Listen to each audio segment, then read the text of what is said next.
อันนี้น้องเป็นผู้เป็นเมียเนาะเป็นเมียอ่าก็เป็นเมียแล้วเนาะอยู่ทางในนะอันนี้เด้เอื้อยน้องสายติดนี่เป็นสายหมดน้องสายเดียวอันนี้จำนวน7 คนเนาะลูกอันนี้ก็มีลูกน้อยนี่ลูกผู้ใดผู้น้อยนี่อันนี้8 เดือน8 เดือนผัวก็นี่แหละวิธีบ้านนอกทำมาหากินเพิ่นก็บ่มีหยังจำเป็นต้องได้เข้าไป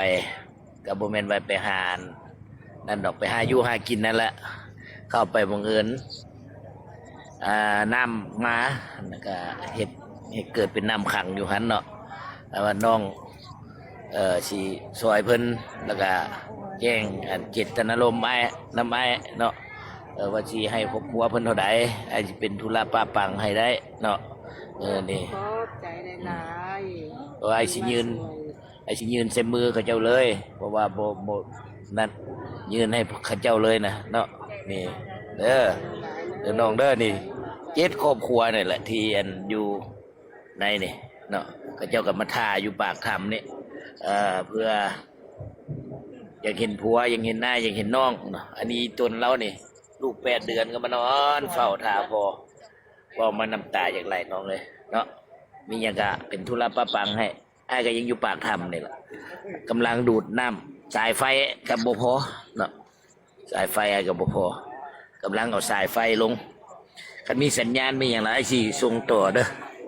พวกไอ้ยังอยู่ในปากถ้ำนะกำลังเอาสายไฟลงสายไฟมันกับบ่พอเนาะเป็นยังไงล่ะไอ้สิยูเทิงนี่บ่มีไอ้อัดวิดีโอยูเทิงมันบ่มีสัญญาณ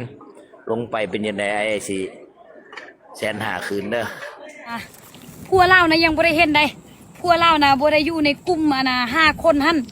พัวเล่ากับผู้ใดก็คนหนึ่งหมู่ล่ะพัวเล่ากับหมู่เล่านี่นะเข้าคนละเวลา5 คนนะเข้าคนละเวลาแต่เข้ามือเดียว5 คนเนี่ยยังบ่ฮู้ว่าพัวเล่าเนี่ยนะแม่นไผเข้ามือใดสินะผู้5 คนนั้นบอกนะจังไหนพ่อก็ออกมาเลยเนาะพ่อไหนสิออกมาเลยบ่ให้กู้ภัยช่วยนะพ่อสิย่างออกมาเลยนี่แหละลูกเราอย่างน้อยๆนี่นะละหักแหงยายมาอย่างเป็นยังยายมาเป็นยังเทื่อน้ำบูโอ้ยลูกข่อยแพงสู้ๆแหละเต็มที่มาอีแฮมนะจิกายดาเวียงเยียงจูดีเครื่องสำคัญหลายอีต่างชิทบกายเมะกับใจที่ไกเสื้อเรือที่ไกปลอบใจทุกเวลาเดี๋ยวทำเอามือขันเยอะเอาเลยขันเยอะมาเวลานายย่อมันก็รอนะดิมันก็เลิกกันอุ่นน้ำมันก็นี่เลยตอนนี้เมน2 คนแนวอย่างโบเห็นเฮาสิดำเนินต่อสอกต่อดูดน้ำต่อแล้ว5 คนออกมาเนี่ยเขาจะหู้บ่2 คนนี่อยู่ใส่บ่ฮู้เพราะว่าเขาเจ้าบ่ได้เข้าเดียวเขาคนละเทื่อเขามือเดียวซะแต่ว่าคนละเวลาก็เลยบ่เห็นเดียวโอ้เขาออกมาเมื่อกี้เขายังถามข่อยเลยยังถามลูกเมื่อกี้นี่ว่า2 คนนั้นเป็นไทยบ้านใดเขาถามนะแสดงว่าเขาเจ้าบ่ได้ฮู้จักกันแล้วเข้าคนละเวลา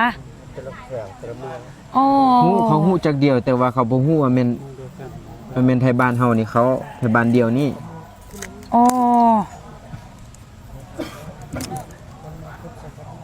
ตอนนี้ทางเชี่ยวชาญเพิ่นกำลังปรึกษาและวางแผนอยู่แต่บ่ต้องเป็นห่วงใดแน่นอนเนาะได้แน่นอนสิดูดน้ำมื้อนี้แหละแต่ปัญหาคือต้องดูดน้ำออกก่อนเพราะว่าความเสี่ยงมันสูงมันเป็นทางน้ำไหลเลยทางสร้างเส้นตัวเข้าไปแสดงว่าตอนนี้เฮาจะดูดน้ำออกเขาเจ้ามือเดียวแต่เขาเจ้าเข้าคนละเวลาขนาด5 คนเนี่ยเขาเจ้ายังบ่ฮู้ว่า2 คนนี่เข้าไปตอนใดแม่นบ่แม่นเขาเจ้ายังบ่ฮู้ซ้ำว่าแม่นผู้ใดค่อยละคิดว่าเขาเจ้าเข้านำกันซั่นดอกบ่แม่นเพราะว่า2 คนนั้นเป็นทีมทางห้างแสดงว่าเขาเจ้าบ่ได้ฮู้จักกัน เข้าคนละเวลา และตอนนี้นะ5คนปลอดภัยและยังเหลือ2คนกำลังค้นหาตอนนี้นะ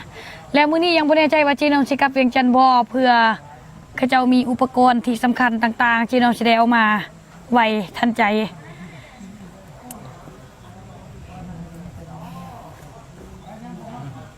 เจ้าอยากเว้าหยังบ่ เมื่อย เว้ายังบ่ได้ตอนนี้ เป็นหยัง ขึ้นยังบ่ออก เจ้าเคยกินต้มไก่บ่อ่ะสู้ๆเองแบรนด์จีนอมเองเลยตัวนี้น้ำยาจุดซอนเล่น180 ml คุ้มแหงใส่ได้เป็น2 3 4 เดือนตัวนี้นะซื้อนี่สุดคุ้มเลยนี่นะน้ำยาล้างจุดซองเล่น